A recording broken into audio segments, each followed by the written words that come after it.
mon sens, l'impact sur le territoire, c'est aussi cette notion d'engouement que ça a créé sur le territoire et pour tous les acteurs du projet.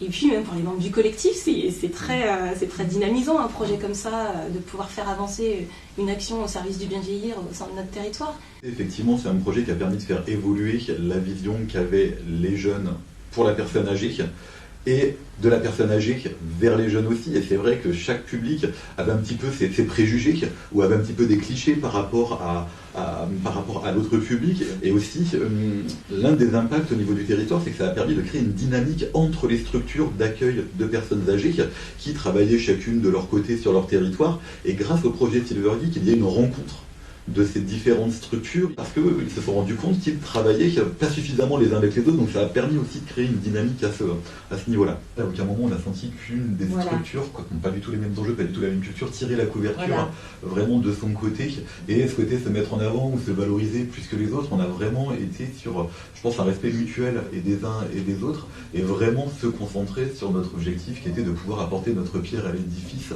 sur ce projet qui était vraiment innovant.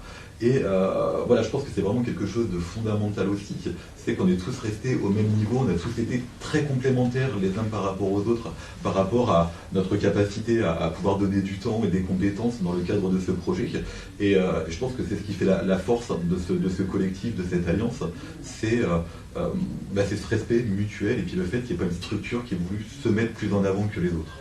On a eu des demandes éventuellement d'autres partenaires, mais qui venaient quelque part en concurrence avec des partenaires déjà installés, et donc naturellement on les a écartés. Donc voilà. Donc l'écueil qu'on aurait pu avoir aurait pu être là. Bon, c'est vrai que l'autre écueil, je l'ai déjà évoqué, on aurait pu être bloqué par le financement.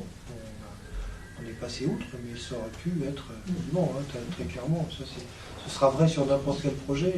Voilà. Surtout qu'au départ, on avait volontairement écarté les financements publics, parce que c'est pas qu'on ne voulait pas, mais c'est vrai que quand on est en phase de construction, c'est important de garder une neutralité au projet.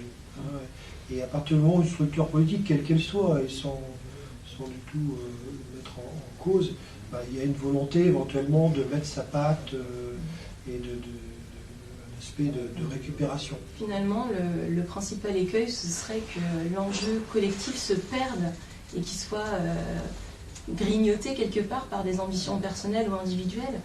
Et, au final, ça reviendra à détruire la dynamique collective.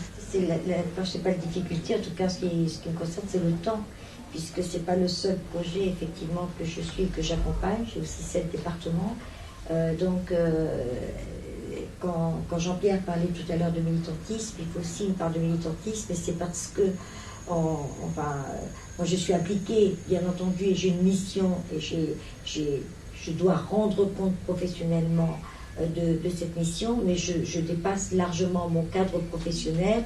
Moi, je porte en tout cas une inquiétude, mais qu'on peut peut-être partager, c'est la pérennité aussi de l'action, puisqu'aujourd'hui, en termes de financement, on a assuré jusqu'à les 9 mois prochains l'animation, par la subvention de la Fondation Massif, et que après, pour le moment, on n'a pas du tout de ressources, on n'a pas de visibilité sur les ressources, puisque je veux dire que nous, en tout cas, 2 années de suite, c'est le maximum qu'on puisse faire, c'est plus de 80 000 euros, c'est énorme, je veux dire, c'est vraiment une grande première pour nous, pour notre fondation, et on n'ira pas au-delà. Donc maintenant, c'est de trouver effectivement des ressources autres, d'aller les chercher. Alors ça, on peut aussi consacrer un petit peu de temps pour ça, mais on n'a pas de lisibilité, en tout cas très concrète à ce jour, sur la pérennité de l'action, en tout cas dans son financement. Et c'est un projet qui est duplicable, d'ailleurs. Je pense que si on a diffusé largement et sans limite le bilan, c'est pour que des gens s'en emparent. Alors, il y a des choses qui se font naturellement. Tous, on est représentants d'un réseau. Donc on a déjà, la première chose, c'est qu'on a présenté ce projet, on l'a valorisé dans nos réseaux. Donc moi, je l'ai fait auprès de tous mes collègues de toutes les régions de France. chez Orange, la Massif l'a fait dans tous ses réseaux de sociétaires, ADB l'a fait nationalement, et puis Unicité qui est organisée nationalement aussi. La première démarche de duplication, c'est d'en parler dans des réseaux très divers. Je crois que c'est la première démarche. Ensuite, on a une deuxième démarche qui est de faire ce qu'on a refusé de faire jusqu'à maintenant, c'est-à-dire à défaut de structurer, au moins d'écrire un peu comment ça s'est fait. Et donc ça, c'est quelque chose qu'on est en train de faire avec le soutien du rameau. Et donc là aussi, il y aura quelque chose qui sera avec des kits d'animation, on va essayer d'écrire des kits d'animation pour qu'une structure, même isolée, un EHPAD, je sais pas, dans le Jura ou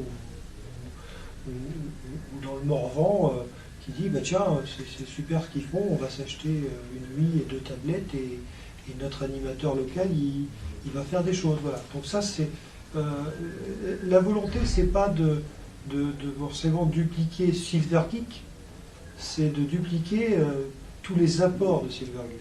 Effectivement, je ne pense pas que Silvergeek se mettra en place exactement comme nous on l'a fait en Poitou-Charentes ailleurs, parce que justement, c'est cette alchimie qui a créé Silvergeek. Et donc, l'alchimie, elle sera différente ailleurs. Ça, c'est obligé, puisqu'il y aura forcément d'autres acteurs. Il me semble à ce jour que, vraiment pour dupliquer, dans le sens où vous le définissez, on a besoin de quelqu'un à temps plein, d'une personne ressource qui travaille vraiment quasiment à temps plein sur ce projet, et que aujourd'hui on n'a pas trouvé le financement. Mais ce qui peut être intéressant pour l'avenir de Silvergeek, ce serait que le projet soit intégré dans des dispositifs déjà existants. Il y a déjà plein de structures publiques et autres qui portent des actions, soit contre l'isolement ou pour favoriser l'autonomie des seniors. D'ailleurs, c'est un grand thème de société aujourd'hui.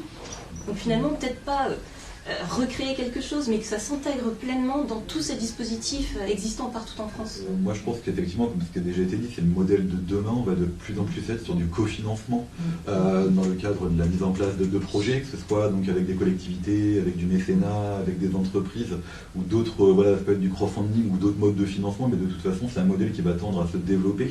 Donc, je pense qu'au niveau des associations et au niveau des entreprises et des collectivités, de toute façon, ça va être un modèle qui va se développer de plus en plus. Donc, nécessairement, on va repasser par cette structuration et ce mode de fonctionnement pour pouvoir continuer à mettre en place des projets sur les différents territoires.